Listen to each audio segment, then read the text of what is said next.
São Paulo Futebol Clube e Sociedade Esportiva Palmeiras. Clássico de muitas histórias e muitas polêmicas. Uma delas, talvez a maior, nós vamos relembrar agora. 1971, Morumbi, decisão do Campeonato Paulista. Toninho Guerreiro seria pentacampeão. Ainda Palmeiras, Eurico, bola com Leivinha e gol!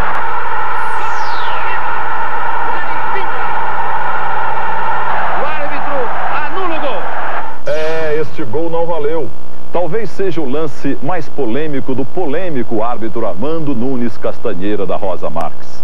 Ele anulou este gol legal, absolutamente normal do Palmeiras contra o São Paulo, no segundo tempo da decisão do Campeonato Paulista de 1971. Os palmeirenses estão reclamando até hoje. Eurico, bola com Leivinha e gol! Leivinha! O árbitro anula o gol! Anula o gol! Anula o gol! Anula o gol! Daqui a pouco, depois dos comerciais, nós iremos ouvir algumas personagens importantes demais daquela história. O goleiro São Sérgio Valentim, que vive hoje no Vale do Paraíba, em São Paulo, em São José dos Campos, e João Leiva de Campos Filho, o Leivinha, que de cabeça colocou a bola para a rede. Mas Palmeiras e São Paulo é apenas um dos muitos destaques do gol, o grande momento, a partir de hoje em nova fase. É só aguardar. Até já. Estamos falando de São Paulo e Palmeiras, 1971, decisão do Campeonato Paulista. Palmeiras e São Paulo eram disparados os melhores times do futebol paulista. Tarde do dia 27 de junho, um domingo, o Morumbi estava completamente lotado. 115 mil torcedores. Apita Armando Marques, auxiliado por José de Assis Aragão e Dulcídio Vanderlei Bosquilha. O São Paulo, do saudoso técnico Oswaldo Brandão, jogava pelo empate, mas saiu na frente logo aos 6 minutos do primeiro tempo. Falha de Minuca, cabeceou errado. Gol de Toninho Guerreiro. São Paulo no ataque, o cruzamento sai. Entrando o Terto, sobrou para Toninho, atenção. Saiu o primeiro gol. Toninho. São Paulo 1, Palmeiras 0. Este gol de Toninho Guerreiro, o único pentacampeão paulista de futebol, acabou dando o título ao São Paulo de Brandão. Toninho foi um dos centroavantes mais infalíveis da história do São Paulo Futebol Clube e do Santos Futebol Clube também, os dois times em que ele, Toninho, mais atuou. E neste primeiro gol, o grande momento em nova fase, nossa homenagem a Toninho Guerreiro, o moço de Bauru. Veja Toninho Guerreiro há quase 10 anos atrás, uma semana antes de sua morte. Muita saudade também de um centroavante maravilhoso, que deveria ter participado pelo menos de 3 Copas do Mundo. Mas vamos ver como jogava o Palmeiras de Mário Travalini em 71. Era um timão, mas o São Paulo era melhor. O São Paulo foi bicampeão paulista em 70 e 71, mas o palmeirense garante que Armando Marques jogava pelo São Paulo. Vamos ver? Goleiro Emerson Leão. Lateral direito Eurico. Na área Luiz Pereira e Nelson Coruja. Lateral esquerdo Dé, que já faleceu. Meio campo com Dudu e Ademir da Guia. No ataque Edu, Leivinha, César e Pio. Nesta foto aparecem 2 jogadores que não atuaram na decisão de 71. O Nelson Coruja, entrou Minuca no lugar dele, e também Héctor Silva, um jogador uruguaio, atuou Leivinha, que fez o gol mais polêmico da história de Palmeiras e São Paulo. O esquadrão tricolor também era um timaço e já havia sido campeão paulista no ano anterior, em 1970. Naquele 27 de junho de 1971, o São Paulo de Oswaldo Brandão teve São Sérgio Valentim, Pablo Justo Forlan Lamarque, Jurandir de Freitas, o central que já faleceu, Arlindo Galvão, que sucedeu o grande Roberto Dias, e Gilberto Sorriso. Meio campo com Edson Cegonha e o grande Gerson. O ataque, Terto, Pedro Rocha, Toninho Guerreiro e Paraná. Estamos no segundo tempo, 1971, 1-0 para o São Paulo. Mas no segundo tempo, o Palmeiras pressionou e chegou ao empate.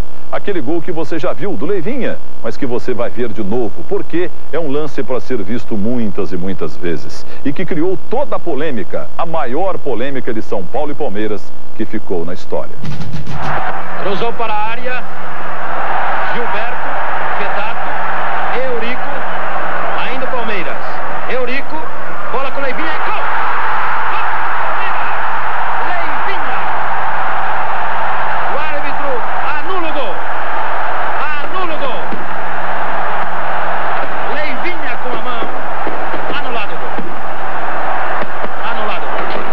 Você que é mais jovem pode não saber, mas o Leivinha foi um dos maiores cabeceadores da história do futebol brasileiro.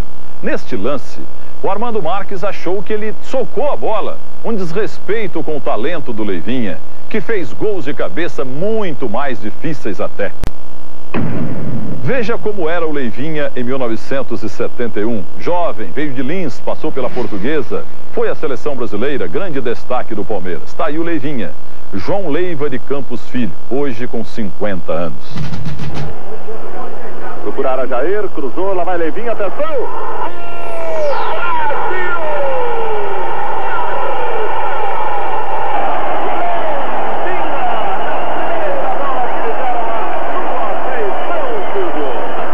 E nós fomos conversar com o Leivinha.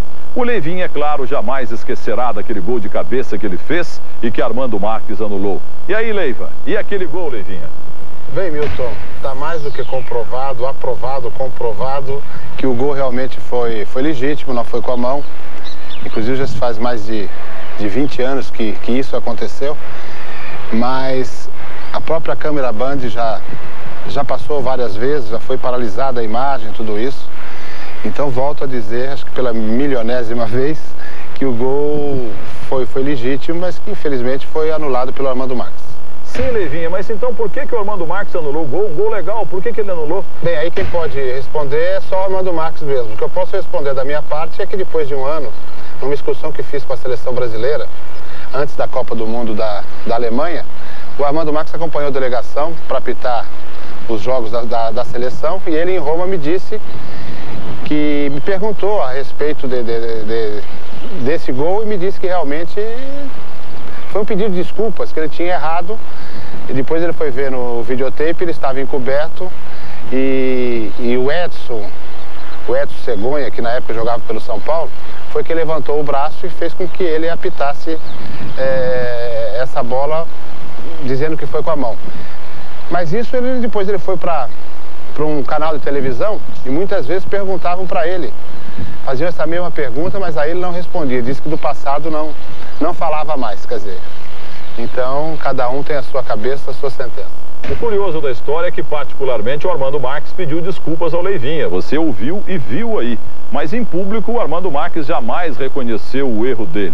E não quis atender também a nossa reportagem do Gol Grande Momento.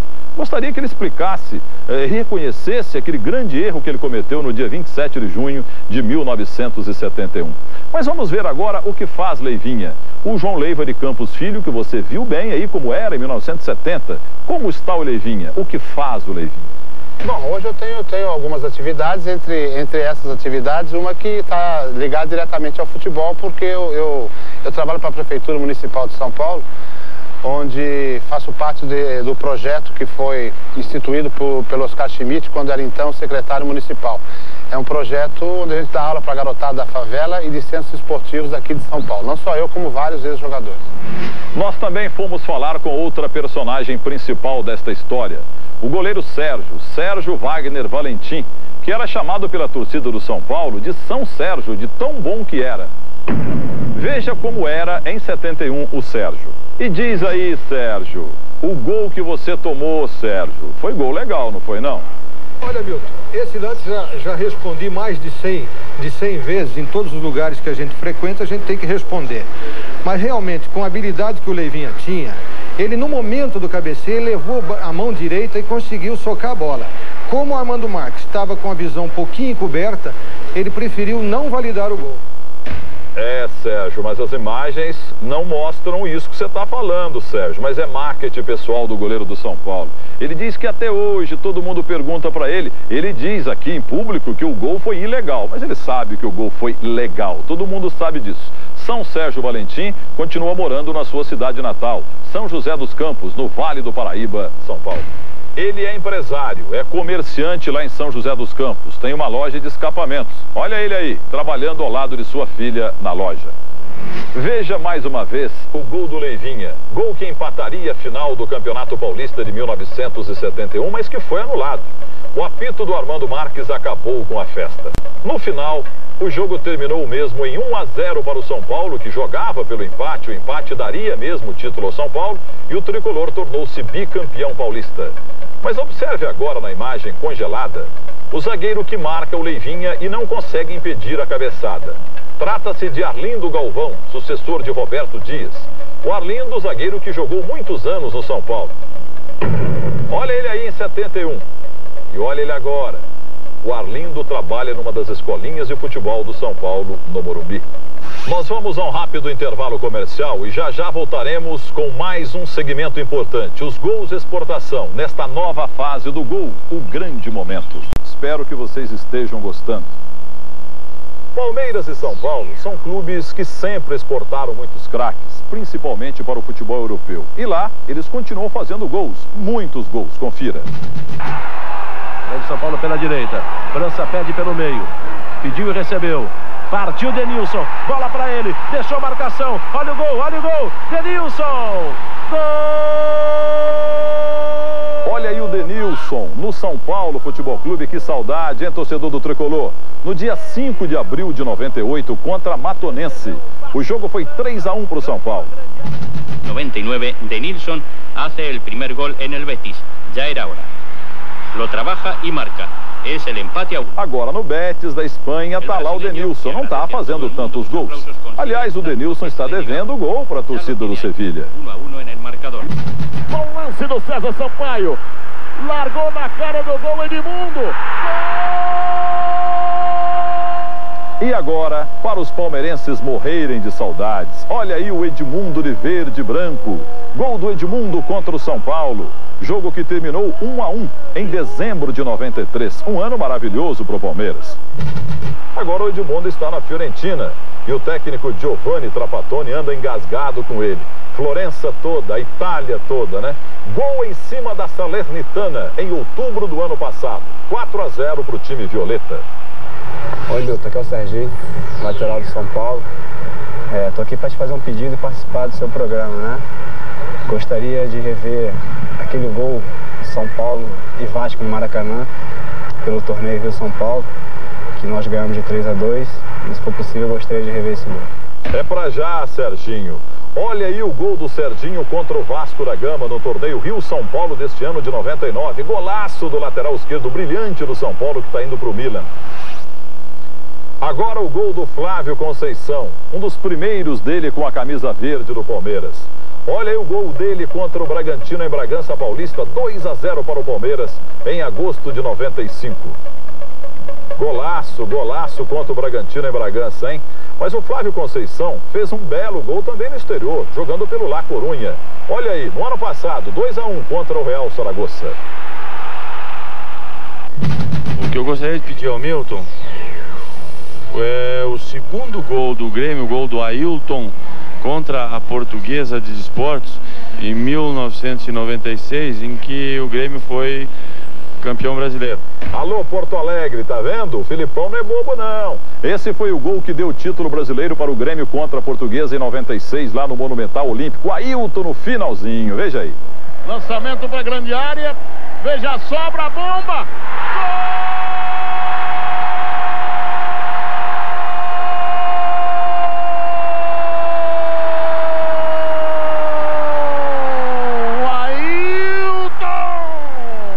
O Grêmio precisava vencer a Lusa por 2-0 no segundo jogo daquela emocionante decisão do Brasileiro de 96. Estava 1-0 e o Ailton pegou essa bola de primeira e o Estádio Olímpico quase veio abaixo. 2-0. Felipão era técnico do Grêmio e conquistou seu primeiro título brasileiro em dezembro de 96. A bola, Ailton. 2 para o Grêmio, 0 para a Portuguesa. Exatamente aos 39 minutos, reveja o gol de Ailton. E agora, você quer ver gol de dois craques que jogaram tanto no São Paulo quanto no Palmeiras? Então preste atenção, veja aí o Cafu. Olha a abertura para o Cafu, bateu, cruzado, é gol! Gol! Depois o Cafu teve uma negociação meio esquisita, estranha com o Real Saragoça da Espanha. Deu um rolo danado, mas ele acabou voltando rápido para o Palmeiras. E jogando pelo Palmeiras em 97, uma grande goleada do Verdão para cima do Mojimirim. 5-0 e o Cafu fez um, ó. Já bateu rapidinho. Olha a chance do Cafu, tá sozinho, afunda, afunda. Gol do Palmeiras, Cafu, número 2. Festa no Parque Antártica, que bola açucarada. Aí pro Cafu a covardia, com cambalhota e tudo, ele joga a tarja de capitão pra galera verde. Reveja o toque de classe do Cafu, vencendo o Ailton Cruz, fazendo o 5º gol. Gol de Cafu, 1997 contra o Mojimirim. Estamos em 99 e não há meio de pintar um bom lateral direito, é só Cafu mesmo. Na esquerda, grandes laterais, na direita, só o Cafu. Mas agora, na fase europeia, segunda do Cafu, o Cafu está muito bem, jogando na Roma, lá na capital da Itália. Veja um gol de Cafu numa derrota, 2-1, campeonato italiano para a Inter de Ronaldinho. Gol de Cafu na Itália. Aí gol do Cafu jogando pela Roma. O Cafu que joga lá com o Paulo Sérgio, o Fábio Júnior e também com o Antônio Carlos. E já que falamos do Antônio Carlos, ele também jogou no Tricolor e no Verdão, em São Paulo. Vitória do Palmeiras por 2-0 sobre o Corinthians em 95. Gol do zagueiro Antônio Carlos Zago. Olha o Rivaldo, Flávio Conceição, perna esquerda, vai chegar o Edilson de cabeça, fácil o Antônio Carlos. O goleiro Lúcio faz impedimento que não foi não. Gol do zagueirão Antônio Carlos Zago. Ah, mas não poderia faltar o gol de Antônio Carlos pelo São Paulo. 1992, zagueiro revelado lá no Mato Grosso. Gol de Antônio Carlos contra o Vasco, maio de 92. Miller. Ninguém chuta. Agora Antônio Carlos chutou.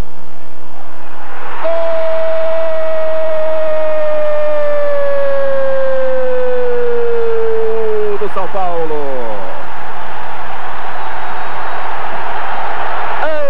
Antônio Carlos é o nome dele, mas a impressão que se teve é que a bola foi desviada na zaga. E para quem tem saudade do pequeno Juninho com a camisa tricolor, gol dele contra a Ponte Preta, abril de 95, São Paulo 4-1. Olha o lançamento aqui, o zagueiro, meu Deus, aí ficou muito fácil pro Juninho, o goleiro só acompanha. Veja de novo, ó, falha do zagueiro, hein, Juninho na cara do gol, barbante, São Paulo 4-1. E um gol de Juninho pelo Atlético de Madrid em fevereiro do ano passado. O jogo terminou 1-1 contra o Celta de Vigo. E foi gol de pênalti, o único gol de pênalti hoje aqui no gol. Grande momento, pé direito, canto esquerdo do goleiro. Nem saiu na foto o goleirão, hein? Aí o goleiro triste. E o abraço pro Juninho. Juninho no Atlético de Madrid.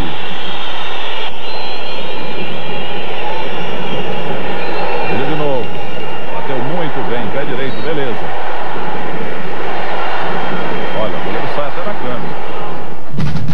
Doutor Neves, gostaria de rever um gol que eu fiz contra o Schalke 04 em 94, disputando a final do campeonato alemão pelo Bayern de Munique. Foi o segundo gol que nos deu, assim, o campeonato alemão desse ano. Tá legal, Jorginho. Você pediu, então você vai ver. Vai ver um golaço, um gol que valeu o título. O Jorginho jogava no Bayern de Munique junto com o Lothar Matthäus e o técnico era o Kaiser Franz Beckenbauer. Veja o gol. O Jorginho recebeu a bola e mandou a bomba de fora da área. A comemoração foi homenagem a Ayrton Senna. Jorginho escreveu seu nome na história do futebol da Alemanha. Milton, gostaria de rever aquele gol, né, da final da Copa do Brasil diante do Cruzeiro. O Oséias não é bobo não. Todo mundo quer ver gol do título. Copa do Brasil do ano passado. Aliás, o Oséias fez os 2 gols contra o Cruzeiro. Paulo César soltou essa bola. Olha o Zinho, o Paulo solta, o grande falha do goleiro, hein? Sem ângulo, Oséias na rede. No Morumbi, Oséias vibrando muito, com o Galeano aqui também. 2-0 Palmeiras. Esse gol foi o segundo da vitória por 2-0 do Palmeiras sobre o Cruzeiro no Morumbi, em junho do ano passado. O Verdão ficou com o título da Copa do Brasil e com uma das 2 vagas para a Copa Libertadores da América de 99. Aí os gols dos anos 90. Já voltaremos a 1968. A história do tabu. Santos e Corinthians. Tem até Pelé na história. Até já. 6 de março de 68. Vamos dar uma paradinha no tempo. Vamos explicar para vocês a história do mais importante tabu do futebol do mundo. Santos e Corinthians, Pacaembu, quarta-feira à noite. O Corinthians estava há 11 anos sem ganhar do Santos. Será que ganhou naquela noite? Você que é corintiano com quase 40 anos, um pouco menos, um pouco mais, vai se lembrar deste jogo. Um jogo inesquecível. 6 de março de 68, uma quarta-feira à noite. Não era uma final de nada no Pacaembu, não valia título. Mas muito corintiano me garante até hoje ter sentido naquela noite muito mais emoção do que quando o Basílio deu o fim da fila ao Corinthians, o fim do tabu do Corinthians em 77. Naquela noite, o Timão quebrou um tabu de 11 anos sem ganhar do Santos, o Santos e Pelé, em jogos do Campeonato Paulista apenas, hein? Às vezes o Corinthians até empatava com o Santos, mas outras vezes o Corinthians saía na frente, jogava bem, parecia que ia ganhar, perdia pênalti aos 45 minutos, mas no fim só dava Santos mesmo. Ou o Santos ganhava ou empatava. É que o Santos tinha Pelé. O Pelé adorava fazer gol no Corinthians. E aquele time do Santos era infernal, como todos viram. Todos vocês viram ou ouviram falar. Os corintianos esperaram 11 anos, até que Paulo Borges, que veio do Bangu, e o artilheiro gaúcho Flávio, dos 993 gols, eles apareceram no Parque São Jorge e fizeram 2-0 no Santos. E o sofrimento acabou. Veja os gols. Paulo Borges, na intermediária, pé esquerdo, jogando na posição de meia direita, jogou com a camisa 8. Não deu para o Cláudio César Maurício Aguiar, o grande goleiro do Santos já falecido. Veja de novo, olha, começava a cair o tabu. Pé esquerdo, Paulo Borges, nunca mais acertou um chute como esse. Mas a Fiel veria mais um gol. Rivelino pro Eduardo na esquerda, cruzamento, falha, Ramos Delgado, grande Ramos Delgado. Rivelino pro Flávio, passa pelo Berdan, pé direito, não deu pro Cláudio. Aí a vibração do minuano Flávio. Veja de novo, cortou bem o zagueiro, pé direito, 2-0 Corinthians. Quando desse gol do Flávio, na verdade, o Pacaembu já era uma grande festa. Porque quem quebrou o tabu foi o primeiro gol exatamente de Paulo Borges da intermediária, de pé esquerdo, vencendo o goleiro Cláudio, que veio do Bom Sucesso do Rio de Janeiro. O Paulo Borges nunca mais na vida acertaria um chute tão forte de pé esquerdo e daquela altura do campo. O corintiano naquela época, meus amigos, sofria demais. O Corinthians não ganhava nada. Não ganhava título paulista há muito tempo, desde 54. E em 68 completou 14 anos sem ser campeão. A quebra do tabu foi o primeiro ato heróico de um time do Corinthians em muitos anos. O técnico Luiz Alonso Pérez, que criou o tabu dirigindo o Santos, acabou com o tabu dirigindo o Corinthians contra o time de Pelé. Mas vamos ver quem jogava para quem, pelo Santos e pelo Corinthians, naquela noite de 6 de março de 68. O goleiro era Diogo, o lateral direito Oswaldo Cunha, zagueiros de área, Ditão, que já faleceu, e Luiz Carlos Galter, jovem zagueiro na época. O lateral esquerdo Maciel, que veio do Botafogo de Ribeirão Preto. O meio-campo tinha Edson Cegonha e Rivelino. No ataque, Buião, que veio do Atlético Mineiro. Paulo Borges, que veio do Bangu. O Flávio Minuano e o Eduardo, ponteiro esquerdo do América do Rio, já falecido também. O técnico, repito, era Luiz Alonso Pérez, o Lula, que havia sido técnico do Santos por muitos anos, desde 1954. Já o time do Santos era de fazer tremer qualquer seleção da época. Dê uma olhada. Goleiro Cláudio, titular de Saldanha em 69. Rio do lateral esquerdo, veio do Botafogo. Clodoaldo, que não jogou a partida do tabu. Ramos Delgado, grande zagueiro argentino, falhou no segundo gol do Corinthians. Joel Camargo, tricampeão do mundo. Lima, o Coringa. Negreiros no meio campo. Ele e o Edu no ataque do time do Santos. Ele e Edu. E mesmo assim o Corinthians ganhou. Foi mesmo um feito heróico. O primeiro gol de Paulo Borges, de pé esquerdo, ainda deixou os corintianos com medo. Porque não foram poucas vezes em que o Santos de Pelé virou o jogo em cima do Corinthians. Veja de novo o histórico primeiro gol de Paulo Borges no Pacaembu.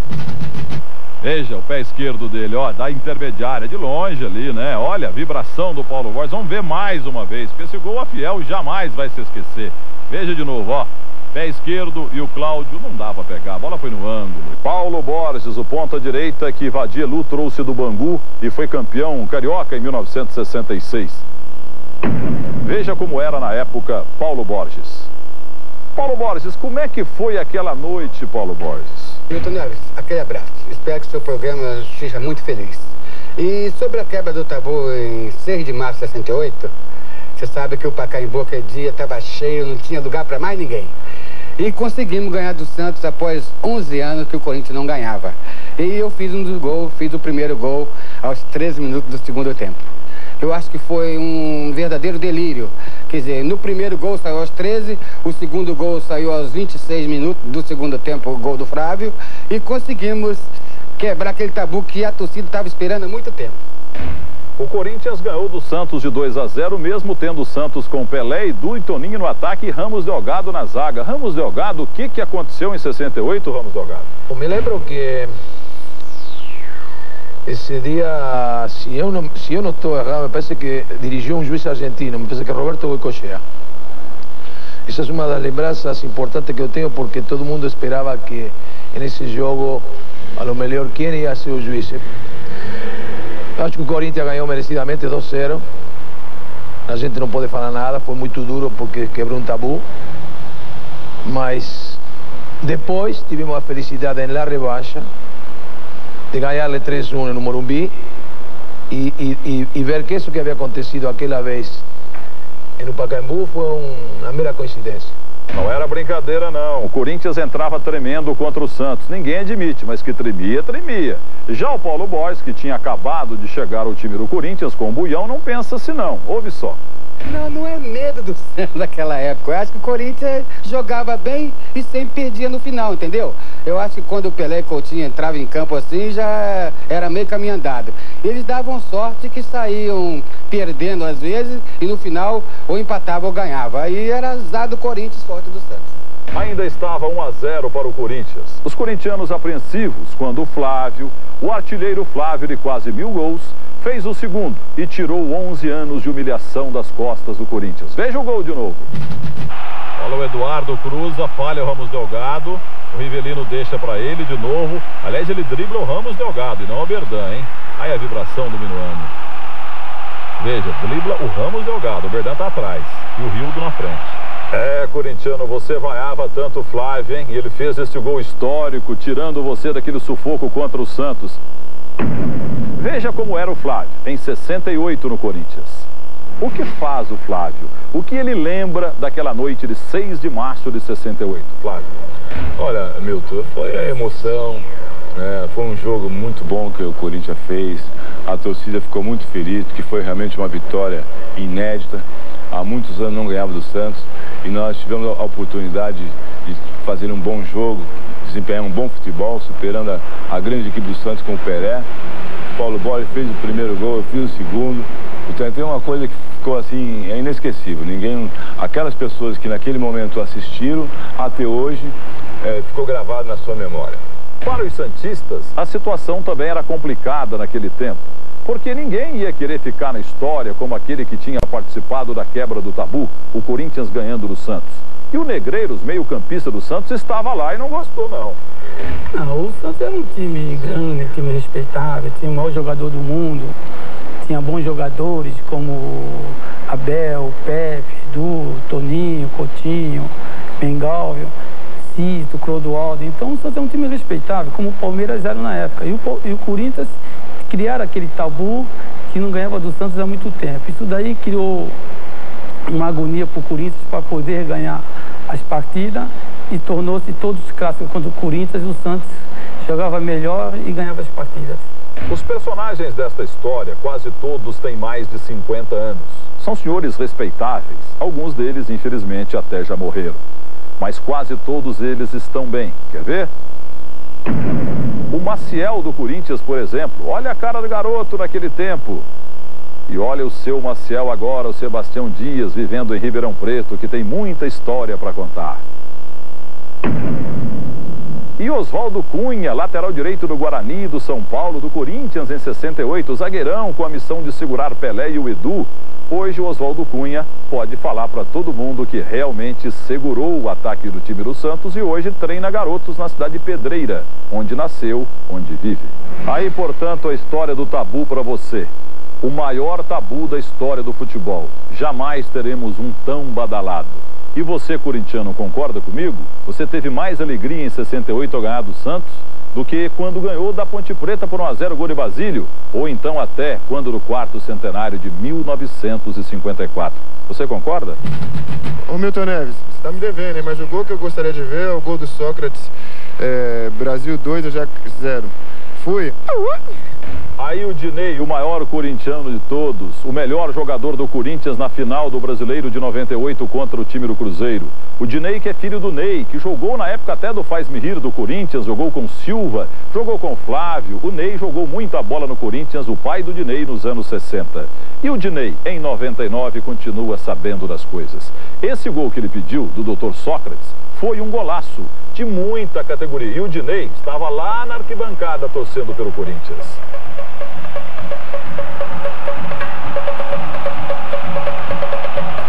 Amistoso no Morumbi em 1980, o gol do Sócrates salvou a pátria. A partida terminou 1-0.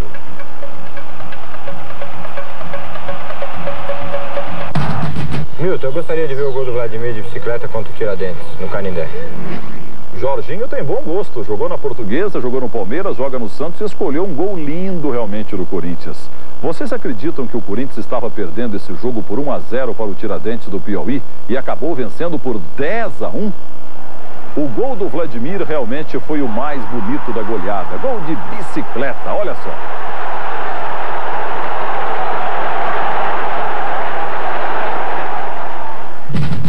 Alô Milton, um grande abraço para você, é um prazer estar falando com você.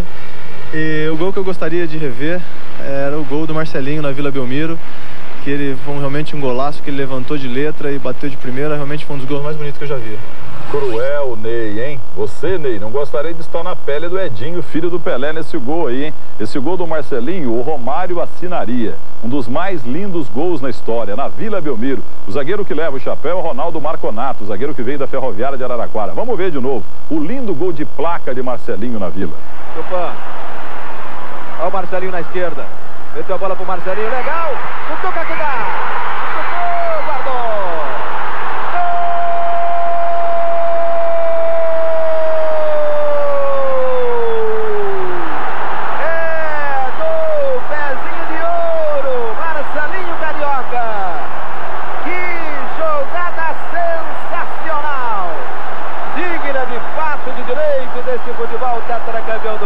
O craque pediu o seu gol e viu aqui no novo momento, nesta fase especial do gol, o grande momento. E você em casa, você telespectador, de qualquer lugar do Brasil, pedirá também o seu gol e verá aqui. Eu queria saber a sua opinião. Que tal o nosso programa? Você gostou? Gostaria da sua opinião e também da sua participação, da sua colaboração e da sua audiência. O Alexandre Santos, que ao longo de décadas mostrou os gols da Bandeirantes para todos vocês em todo o Brasil e fora do Brasil também, você aqui na América do Sul.